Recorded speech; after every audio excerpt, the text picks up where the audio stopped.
Retention के बाद IPL auction में जो अगली इंटरेस्टिंग चीज होगी वो होगा आरटीएम। और आरटीएम कौन सी टीम किस प्लेयर के लिए इस्तेमाल करेगी, किसके पास कितना पर्स बचा हुआ है और कितने नंबर ऑफ आरटीएम है, ये सब आपको इस वीडियो में हम बताएंगे। बट उससे पहले आरटीएम का रूल बड़ा इंपॉर्टेंट है कि एक तो कैसे इस्तेमाल होगा और कौन सी टीम अब कौन सा आरटीएम किस टाइप के प्लेयर के लिए इस्तेमाल करेगी। तो पहली चीज कि किस तरह से इस रूल का इस्तेमाल होगा। जैसे पहले होता था कि आपने एक बिड मैच करा दी और आप उस प्लेयर को वापस अपनी टीम में ले सकते थे। अब इस बार जो टीम बिड कर रही है उसको एक और मौका मिलेगा उस बिड को आगे लेके जाने का, एंड देन आपको उस बिड को मैच कराना होगा, फिर आप उस प्लेयर को वापस अपनी टीम में शामिल कर पाएंगे। दूसरी चीज, जिन टीमों ने रिटेन प्लेयर्स में पूरे 5 कैप्ड प्लेयर ले लिए हैं तो वो कैप्ड प्लेयर के लिए आरटीएम इस्तेमाल नहीं कर पाएंगे। फॉर एग्जांपल मुंबई इंडियंस ने 5 कैप्ड प्लेयर ले लिए हैं, तो अब वो जो आरटीएम इस्तेमाल करेंगे वो अनकैप्ड प्लेयर के लिए करेंगे, कैप्ड प्लेयर के लिए नहीं करेंगे। जिन टीमों ने 2 अनकैप्ड प्लेयर ले लिए हैं वो अनकैप्ड प्लेयर के लिए आरटीएम का इस्तेमाल नहीं कर पाएंगे। फॉर एग्जांपल लखनऊ ऐसी टीम है जिसने 2 अनकैप्ड प्लेयर ले लिए हैं, तो वो अब अनकैप्ड प्लेयर के लिए आरटीएम का इस्तेमाल नहीं कर पाएंगे। सिमिलरली पंजाब की टीम है जिसने 2 अनकैप प्लेयर ले लिए हैं, तो अनकैप प्लेयर के लिए आरटीएम का इस्तेमाल वो नहीं कर पाएंगे। एसआरएच ऐसी टीम है जो कैप्ड प्लेयर के लिए आरटीएम का इस्तेमाल नहीं कर पाएगी। ये रूल बहुत इंपॉर्टेंट है, तभी आपको एग्जैक्टली पता चलेगा कि रिटेंशन लिस्ट में जो आरटीएम की लिस्ट में प्लेयर हैं वो कौन कौन से हैं, किस टीम के पास है। चेन्नई से शुरू कर लेते हैं हम, जिनके पास 55 करोड़ का पर्स है और 1 आरटीएम है।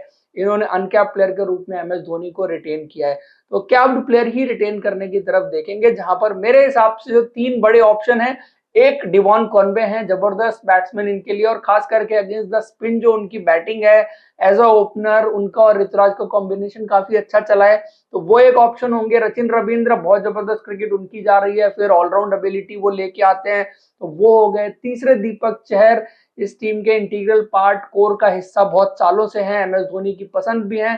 तो मेरे हिसाब से इन 3 में से जो रिटेन होगा वो होंगे दीपक चहर। आप सब कमेंट में जरूर बताइए कि आपके हिसाब से चेन्नई किसके लिए आरटीएम का इस्तेमाल करेगी। उसके बाद दिल्ली कैपिटल्स की बात करते हैं। 2 आरटीएम उनके पास हैं, 73 करोड़ का पर्स है। और ऑप्शंस की बात करें तो जैक फ्रेजर मैकगर्क, जो पिछले साल बहुत विस्फोटक बल्लेबाजी करके गए थे दिल्ली कैपिटल्स के लिए, और जो पूरा कैंपेन चेंज हुआ था वो उनकी विस्फोटक बल्लेबाजी से हुआ था। हैरी ब्रुक्स इनके पास एक ऑप्शन रहेंगे, उन्होंने पिछले साल लास्ट मोमेंट विड्रॉ कर लिया था बट वो दिल्ली कैपिटल्स के पास थे, तो उनके लिए भी आरटीएम का इस्तेमाल किया जा सकता है। एनरिच नौकिया रहेंगे, खलील अहमद रहेंगे, रसिक सलाम रहेंगे, मुकेश कुमार रहेंगे, बट सिर्फ 2 ही इस्तेमाल करने हैं। आप लोग भी बताइए। मेरे हिसाब से पहला इस्तेमाल होगा जैक फ्रेजर के लिए, और जैक फ्रेजर बिकॉज इनको ओपनर चाहिए, टॉप ऑफ द ऑर्डर एक प्लेयर चाहिए रहेगा, और जो शुरुआत उन्होंने दी थी इनके जैसे प्लेयर की जरूरत बहुत ज्यादा रहेगी, क्योंकि पृथ्वी शॉ भी नहीं है इनके पास। बाकी दूसरा ओपनर भी तलाशेंगे ये किसको रखना है, क्योंकि इनके पास नीचे अगर देखें तो लोअर मिडिल ऑर्डर में प्लेयर्स हैं, अक्षर पटेल भी हैं, शायद श्रेयस अय्यर को भी ये लेके आएंगे, तो top of the order player इनको ज्यादा चाहिए, तो वहां पर ये जैक फ्रेजर की तरफ देखेंगे। फिर एक इंडियन फास्ट बॉलर चाहिए रहेगा, और रसिक सलाम इज द वन जो गेम की हर स्टेज पर गेंदबाजी कर सकता है। मेच्योरिटी जो उन्होंने दिखाई है इंडिया ए के लिए खेलते हुए, पिछले साल दिल्ली कैपिटल्स के लिए जो गेंदबाजी उन्होंने स्पेशली मिडिल ओवर्स में की, हालांकि उनको इस्तेमाल करने को आप नई गेंद से भी इस्तेमाल कर सकते हैं, अच्छा स्विंग करा के देते हैं। तो मेरे हिसाब से दिल्ली के जो 2 आरटीएम इस्तेमाल होंगे, जैक फ्रेजर मैकगर्क और दूसरा रसिक सलाम के लिए। देन जीटी की बात करें, इनके पास 1 आरटीएम है, 69 करोड़ का पर्स है। ऑप्शंस में डेविड मिलर है, मिडिल ऑर्डर बैट्समैन इनको चाहिए होगा। टॉप ऑफ द ऑर्डर इन्होंने 2 ले लिए हैं, शुभमन गिल और आर साई सुदर्शन, और नीचे 2 फिनिशर ले लिए हैं, राहुल तेवतिया और शाहरुख खान, तो बीच में जगह खाली है। डेविड मिलर जैसा प्लेयर इनको चाहिए होगा। नूर अहमद इस काइंड ऑफ स्पिनर जो ऐसे हैं जो अपनी टीम में होने ही चाहिए, क्योंकि दूसरी टीम में अगर चले जाते हैं तो आपके बल्लेबाजों के लिए मुश्किल पैदा करते हैं खेलने के लिए, तो शायद उनकी तरफ नजर रह सकती है। तीसरा Mohammed Shami, Indian fast bowler, quality Indian fast bowler आपको आईपीएल ऑक्शन में शायद उतने ना मिले, और खास करके मोहम्मद शमी की स्किल का फास्ट बॉलर, तो अगर ठीक ठाक कीमत में मिले तो मुझे लगता है कि अपना आरटीएम मोहम्मद शमी के लिए इस्तेमाल कर सकते हैं। उसके बाद एलएसजी की बात की जाए, 1 आरटीएम है, 69 करोड़ का पर्स है, और इनके जो टॉप 3 प्लेयर रहेंगे उसमें Quinton de Kock, Marcus Stoinis, Krunal Pandya. इसके अलावा मुझे नहीं लगता कोई और खिलाड़ी है जिसके लिए इंटरेस्टेड होंगे। अगर इन 3 में से किसी के लिए नहीं कर पाए बिकॉज ऑफ द बजट, तो शायद ये दीपक हुडा या किसी और खिलाड़ी के बारे में सोचेंगे।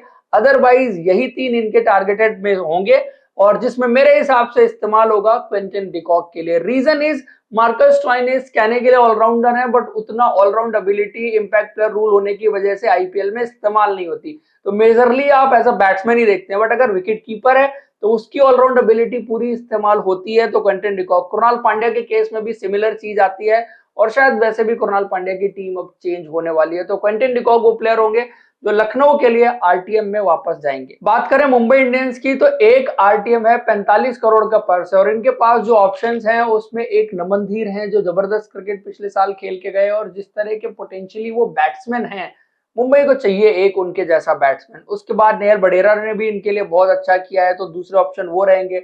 अंशुल कंबोज पिछले सीजन इनको भी स्काउट करके लाए थे, साथ में डाउन द ऑर्डर थोड़ी बहुत बल्लेबाजी भी करते हैं जो मुंबई इंडियंस को चाहिए थी। आकाश मडवाल ने एक सीजन बहुत अच्छा किया था इनके लिए। तो ये 4 ऑप्शंस हैं, but I think they will go with Naman Dhir, because इनको टॉप 3 में एक और विस्फोटक बल्लेबाज की जरूरत ज्यादा है। नेहल बडेरा शायद इसलिए नहीं, अंशुल कंबोज और बाकी ये और ढूंढ सकते हैं, दोबारा से बाई बैक कर सकते हैं। आरटीएम का इस्तेमाल जो करेंगे मेरे हिसाब से नमन धीर के लिए करने वाले हैं। उसके बाद पंजाब की बात की जाए, सबसे ज्यादा आरटीएम जिस टीम के पास हैं वो है पंजाब। 4 आरटीएम इनके पास हैं, 110 करोड़ का पर्स भी है, तो ये तो अपने आरटीएम का इस्तेमाल खूब करेंगे, और करेंगे भी टॉप प्लेयर्स के लिए करेंगे, ऐसे वैसे प्लेयर्स के लिए इस्तेमाल नहीं होगा। जिसमें लिस्ट अगर देखें लंबी है, 7-8 प्लेयर्स की लिस्ट है। अर्शदीप सिंह, मुझे लगता है कि अर्शदीप सिंह के लिए तो एक पक्का इस्तेमाल होने वाला है आरटीएम, तो एक तो वो हो गए। दूसरा कगिसो रबाडा, जो गेंदबाजी इस वक्त उनकी चल रही है, रिकी पोंटिंग कगिसो रबाडा जैसे गेंदबाज को नहीं छोड़ेंगे। उसके बाद तीसरा नाथन एलिस, पक्का उनके ऊपर आरटीएम का इस्तेमाल होगा, बिकॉज वो टी20 स्पेशलिस्ट फास्ट बॉलर हैं, और रिकी पोंटिंग ऑस्ट्रेलिया कनेक्शन आप समझ सकते हैं कि नेथन एलिस के लिए जरूर इस्तेमाल होगा, बिकॉज नेथन एलिस भले ही वो रेपुटेशन या चीजें ना हो, बट अगर आप दुनिया की क्रिकेट में टी20 के स्पेशलिस्ट फास्ट बॉलर देखें तो Nathan Ellis is one of them, जो विकेट्स भी लेते हैं, रन भी रोकते हैं, और अच्छे गेंदबाज हैं। आप टी20 के पर्सपेक्टिव से देखें तो अगर इनको ठीक ठाक कीमत में मिले तो उनके लिए भी मुझे लगता है कि ये राइट टू मैच कार्ड का इस्तेमाल करेंगे। देन आशुतोष शर्मा के लिए नहीं हो सकता, अनकैप प्लेयर के लिए।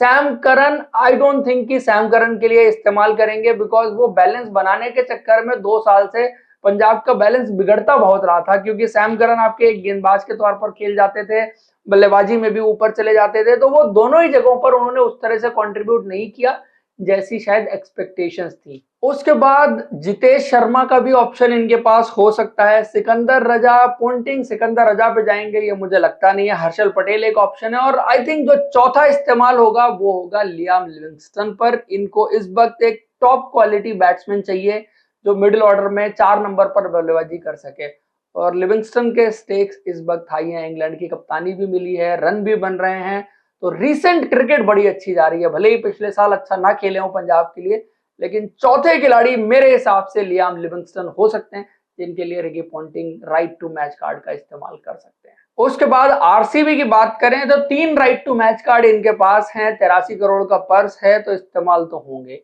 एक इस्तेमाल होगा विल जैक्स के लिए। मुझे लगता है कि विल जैक्स को शायद रिटेन भी कर सकते थे, लेकिन ये बिल जैक्स के लिए आरटीएम का इस्तेमाल करेंगे, बिकॉज अगर बिल जैक्स को ये रिटेन करते तो 14 करोड़ या उसके आसपास इनको देना पड़ता, तो शायद इनको लगा कि 7-8 करोड़ में बिल जैक्स हमें मिल जाएंगे, तो वो ये नजर रहेगी। सेम थेरी सिराज के लिए भी जाती है कि सिराज को भी ज्यादा देना पड़ता। इस बार जिस तरह की गेंदबाजी उनकी हो रही है तो कम पैसे में मिल सकते हैं, तो इसलिए सिराज के लिए भी इस्तेमाल होगा। और तीसरा विजय कुमार बेशक और महिपाल लोमरोर के बीच में रहेगा, और ये कई बार सब्जेक्टिव भी होता है कि किस स्टेज पर प्लेयर की बोली आती है, आपके पास बजट कितना बचा हुआ है। लेकिन मुझे लगता है कि जो कर्नाटका गवर्नमेंट प्रेशर बना रही थी आरसीबी के ऊपर कि लोकल प्लेयर्स को प्रेफरेंस दीजिए, तो विजय कुमार बेशक को वो चांस मिल सकता है। उसके बाद बच गई एसआरएच की टीम, जिनके पास एक आरटीएम है, 45 करोड़ का पर्स है, और इनके बड़े स्ट्रेट फॉरवर्ड रहने वाले हैं।